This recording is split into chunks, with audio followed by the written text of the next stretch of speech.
spaces and rooms where the unoffended don't have access. The moment that room sees you, it completely shuts. Why? Because it has detected offense in your heart. Who am I speaking to? I'm stepping into positions of promotion where the unoffended can't step in. The moment that those rooms encounter and experience and can sense offense in your heart, they shut down. That's why some of you've been praying. You've been saying, God, I'm ready for my promotion. You've been saying, God, I'm ready for my next level. You've watched people around you encounter their miracle. But you are sitting there, you are standing there, and you don't understand why you don't have access to a door you can see. God says, let's get rid of that offense. This Freedom Friday, today I'm sent an assignment this morning. I'm sent an assignment for somebody that's been offended. I'm sent an assignment on somebody's heart. Your gift is getting ready to step you into rooms where unfortunately you can't continue to be easily offended. Those doors don't open unless somebody is so patient. Unless somebody is so determined to be unoffended that they will stand there, they will keep knocking, they will keep asking, they will keep looking until they have found the very thing that God has promised them. Somebody say, I'm unoffended. I can't be offended even if I tried. From today onwards, I can't, you can't offend me. We're looking at a woman in front of Jesus, the most perfect being on earth, and yet she was tempted to be offended. No one gave her a chance. The whole system was unhelpful. The disciples even personalize her plight and say she's crying after us. No, she wasn't crying after you. No one understood her plight. No one looked at a child and felt compassion for her. Who am I speaking to today? Her issue was sensitive in that it involved somebody that was innocent. Whew. Matthew 15, verse 21 to 28. We're now in verse 24. The Bible says, he answered, this is Jesus, I was sent only to the lost sheep of the house of Israel.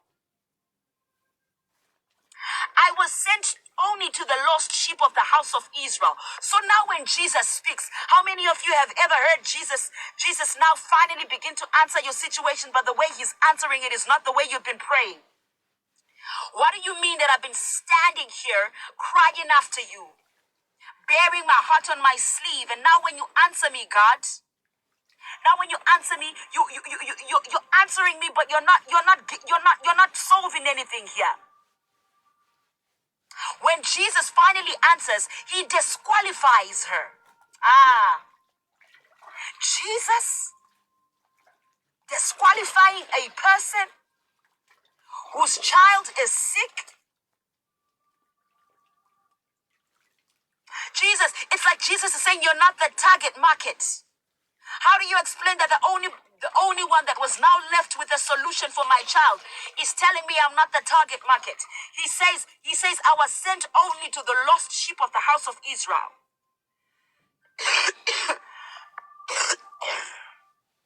Whew. I can feel her pain.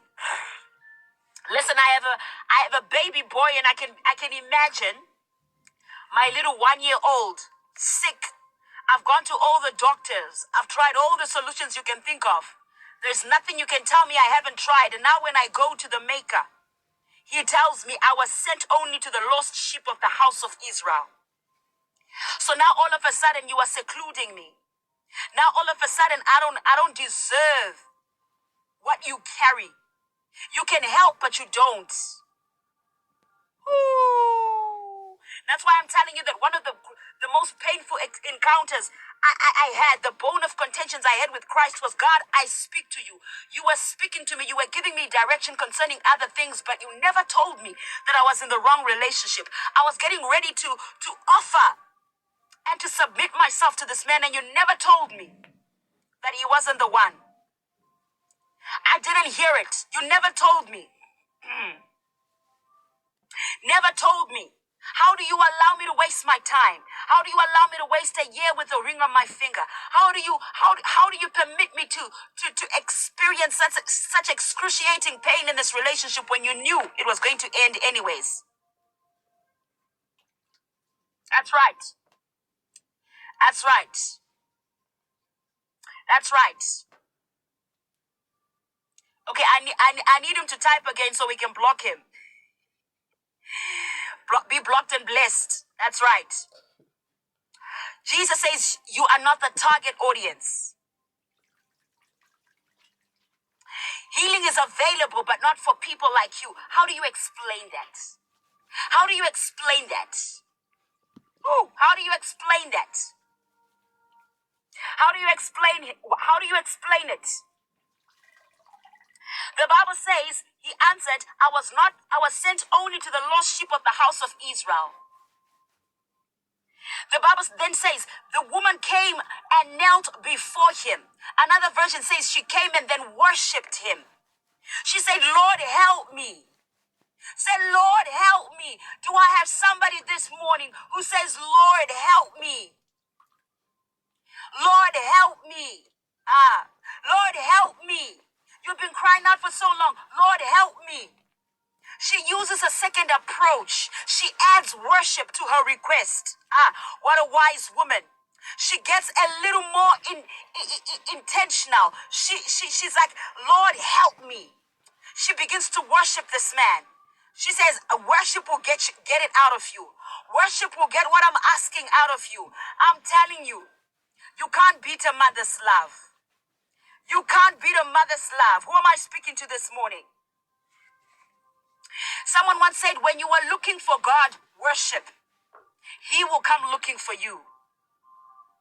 If you have been seeking for God, if you have been searching for God, just worship. He will come looking for you because God cannot ignore worship. God cannot ignore worship. God cannot ignore worship. I don't know who I'm speaking to, but God cannot ignore a worshiping heart.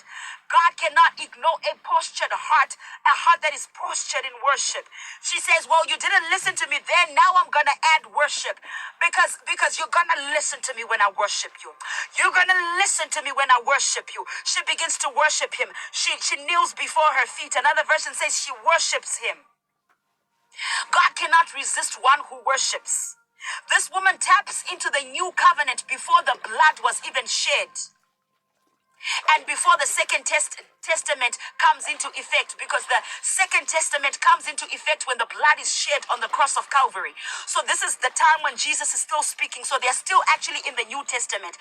How many of you know that you could be reading a New Testament book, but as long as Jesus hasn't died, and the testament has not yet been fulfilled by the shedding of blood, it means you're still in the Old Testament. That's right. That's right. So she taps into a New Testament blessing because, listen, it was legal for Jesus to not assist her. It was legal for Jesus not to assist her because the blood had not yet been shed. The Gentiles did not yet have access. That's right. The Gentiles didn't yet have access. But she taps into a new covenant blessing by her worship. By her worship. That's right. That's right. I need somebody to say, I'm unoffendable. I'm going to continue to worship. I'm going to continue to praise. She says, Lord, help me. She calls him her Lord. Even before the New Testament comes into effect.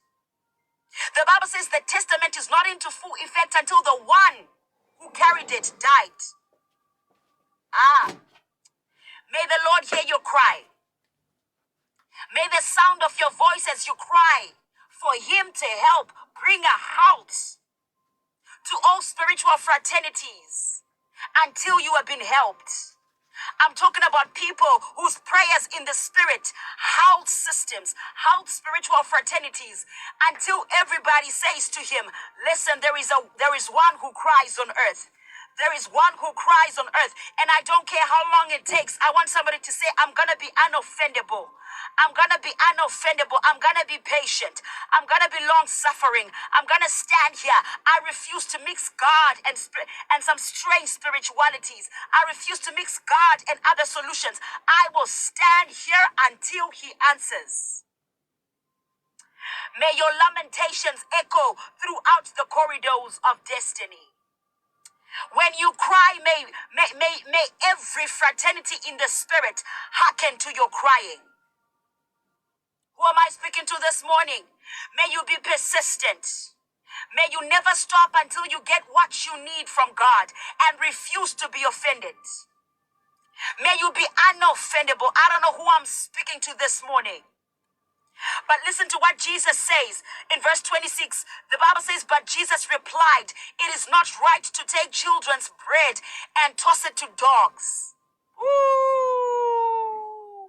He says, I'm not going to take my children's bread and toss it to dogs. Essentially what Jesus is saying is that, woman, my hands are tied. It's not yet time for me to assist you.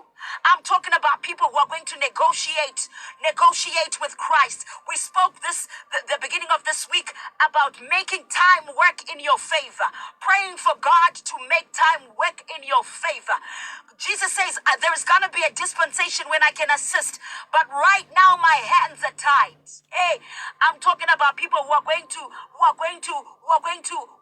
cause Jesus, my goodness, to step out of some limitations, step out of some legal jurisdiction just to assist. That's right, that's right. She calls this woman's child a little dog. I'm talking about people who are going to make a decision. I'm not going to be offended. After severely being tormented by demons, now this child is being called a dog by the Messiah. This is a bad look on Jesus' ministry. This is a bad look on the whole persona that is Jesus. But it is within his legal bounds. It is within his legal bounds because the New Testament has not yet come into effect. He does not make a statement. He invites her to argue with him by proposing a fact. Because when you watch this, he says it is not right to take children's bread and toss it to the dogs.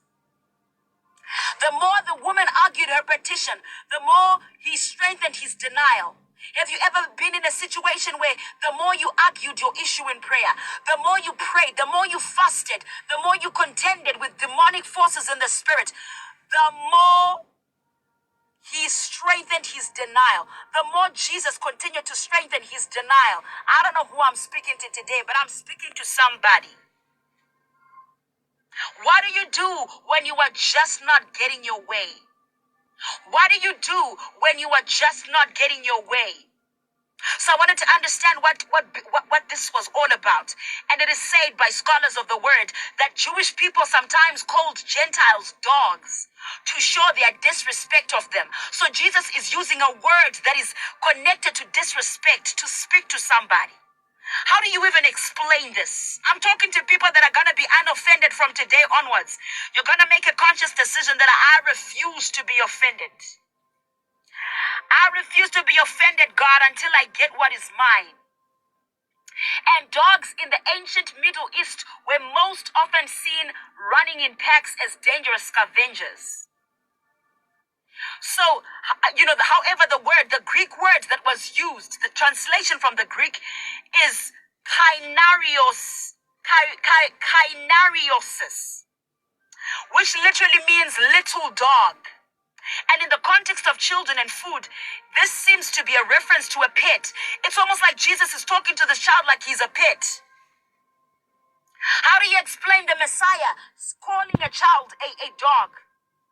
And inevitably, obviously, calling the mother a dog.